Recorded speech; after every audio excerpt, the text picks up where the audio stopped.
জাদুর সোনার গরু। অনেকদিন আগের কথা। এক গ্রামে মৌরি নামের একটা মিষ্টি মেয়ে বাস করত। কিন্তু মৌরি যখন অনেক ছোট ছিল তখনই ওর মা মারা যায়। মৌরি ওর বাবার সঙ্গে একাই থাকতে থাকে, কিন্তু বাড়িতে মা না থাকায় মৌরি সব সময় ওর মায়ের জন্য মন খারাপ করত। একদিন মৌরি এসে ওর বাবাকে বলে, বাবা বাবা, তুমি হয় আমাকে নতুন মা এনে দাও, নয়তো আমাকে একটা গরু কিনে দাও। পাশের বাড়ির আত্মীয় একটা গরু আছে, আমার ইচ্ছা একটা গরু পালন করার। মৌরির বাবা চিন্তা করে সে আবার যদি বিয়ে করে মৌরিকে সৎমা ভালো নাও বাসতে পারে, তাই সে আর বিয়ে না করারই সিদ্ধান্ত নেয়। তাই সে বাজার থেকে একটা সুন্দর লাল রঙের গরু কিনে নিয়ে আসে। মৌরিমা, এই নাও তোমার গরু, এখন থেকে ওই তোমার খেলার সাথী হবে। মৌরি গরুটাকে পেয়ে অনেক খুশি হয় আর গরুর নাম রাখে লালু। মৌরি লালুকে অনেক ভালোবাসতো, লালুর যত্ন নিত, নিজের হাতে ঘাস কেটে এনে লালুকে খাওয়াতো, আবার মাঠেও নিয়ে যেত, সেখানে লালুর সঙ্গে খেলা করত।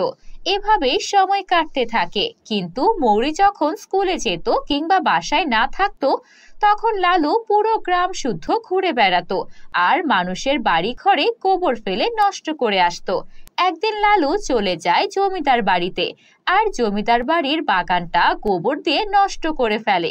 এটা দেখে জমিদার বউ অনেক রেগে যায় আর সে লালুকে ধরে মারতে শুরু করে। মারের চোটে লালু চিৎকার করতে শুরু করে। লালুর চিৎকার শুনে সেখানে মৌরি চলে আসে।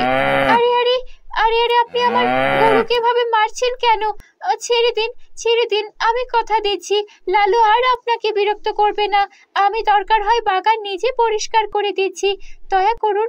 আমি তো স্কুলে গিয়েছিলাম, তাই লালু এমন করেছে, আর কখনো হবে না। এবারের মতো ক্ষমা করে দিন। মৌরির আকুতি মিনতিতে জমিদার বউ লালুকে ছেড়ে দিল। তারপর মৌরি সব ময়লা আবর্জনাগুলো পরিষ্কার করে লালুকে নিয়ে বাড়ি ফিরে এলো। তারপর একটা ঘরের মধ্যে লালুকে বন্দি করে দিল। এভাবেই সময় কাটতে থাকে। একদিন শহর থেকে গ্রামে একটা চিঠি এলো। বাবা, ও বাবা, এই দেখো শহর থেকে চিঠি এসেছে। আমাদের যে পিঙ্কি আপু আছে না, পিঙ্কি আপুর নাকি বিয়ে, আমাদের যেতে বলেছে। 2 দিন ওখানেই থাকতে হবে।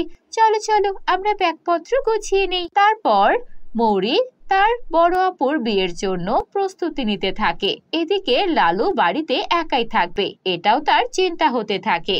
মৌরি লালুর কাছে গিয়ে বলে, এই যে লালু, আমরা 2 দিনের জন্য শহরে যাচ্ছি, আমার কাকাতো বোনের বিয়ে।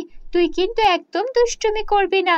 এই দেখ, আমি তোকে 2 খাঁচা ভর্তি ঘাস কেটে দিয়ে গেছি, তুই এগুলো খাবি, কোথাও যাস না যেন। মৌরি ওর বাবাকে নিয়ে বেরিয়ে পড়ে। এদিকে একদিন না পেরোতেই লালু সেই গোয়াল ঘর থেকে ছুটে এসে পুরো গ্রাম তছনছ করতে শুরু করে। গ্রামের প্রত্যেকের বাড়ি বাড়ি ঘুরে ঘুরে সেগুলো গোবর দিয়ে নোংরা করে ফেলে।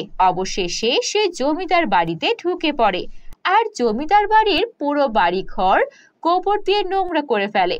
জমিদার বউ তার খাটেই ঘুমোচ্ছিল। লালু গিয়ে একদম জমিদার বউয়ের মুখের ওপর গোবর ফেলে দেয়।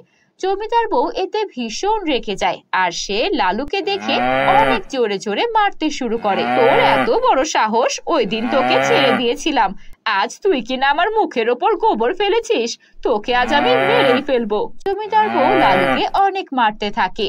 পরের দিন মৌরি বাড়িতে ফিরে লালুকে গোয়াল ঘরে দেখতে না পেয়ে চারদিকে খুঁজতে থাকে। কিরে মৌরি, তুই তোর গরুকে খুঁজছিস নাকি? তোর গরু তো মরে গেছে। সে জমিদার বাড়িতে ঢুকে জমিদার বউয়ের ওপরে নাকি গোবর ঢেলে দিয়েছিল। জমিদার বউ লালুকে মারতে মারতে মেরেই ফেলেছে। এটা শুনে মৌরি চিৎকার করে কাঁদতে শুরু করে। তারপর ওর বাবাকে নিয়ে জমিদার বাড়িতে পৌঁছে যায় আর জমিদার সাহেবকে ডেকে বলে, জমিদার কাকু, আপনার এটা কেন করলেন? আমার লালুকে এভাবে প্রাণে মেরে ফেললেন, ওকে অন্য শাস্তি দিতে পারতেন। অবলা একটা প্রাণী এভাবে মারলেন কেন? আমি দরকার হয় গ্রাম পঞ্চায়েতের কাছে যাব, আমি এর বিচার চাই। আচ্ছা ঠিক আছে ঠিক আছে, আমার বউ রাগ করে তোমার গরুটাকে একটু বেশি মেরেছিল, তাই মারা গেছে, কোনো ব্যাপার না।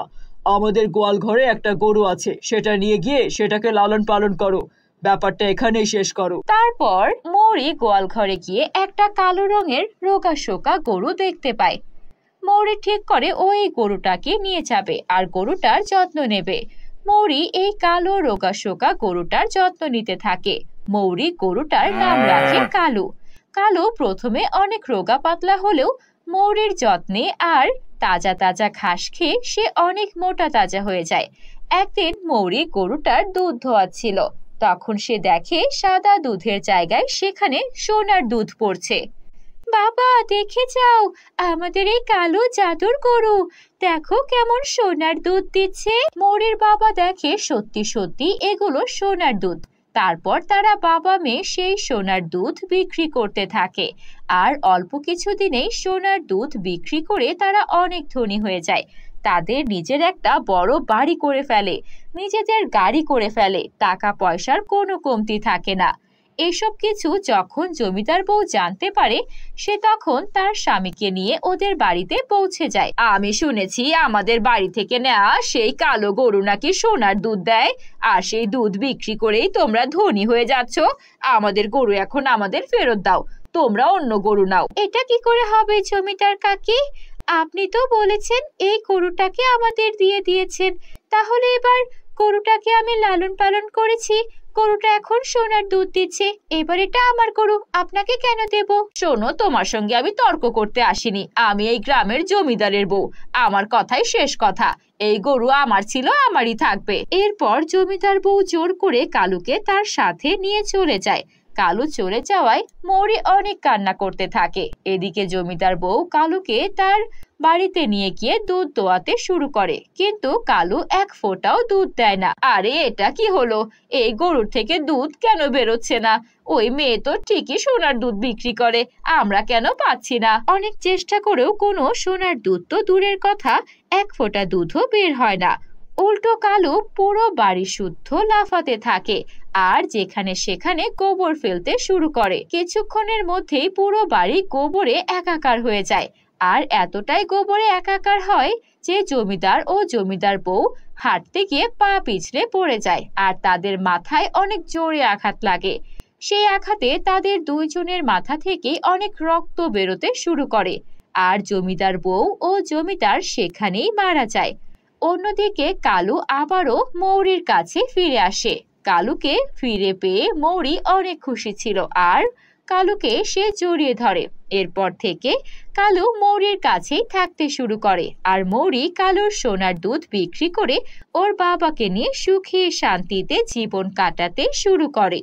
তো বন্ধুরা, কেমন লাগলো তোমাদের কাছে আজকের এই গল্পটি? কমেন্ট করে জানিয়ে দাও। ভালো লাগলে একটা লাইক করে দিও, আর তোমরা যদি আমাদের চ্যানেলে নতুন হয়ে থাকো, আমাদের চ্যানেলটিকে সাবস্ক্রাইব করে বেল আইকন অন করে দিও। ধন্যবাদ।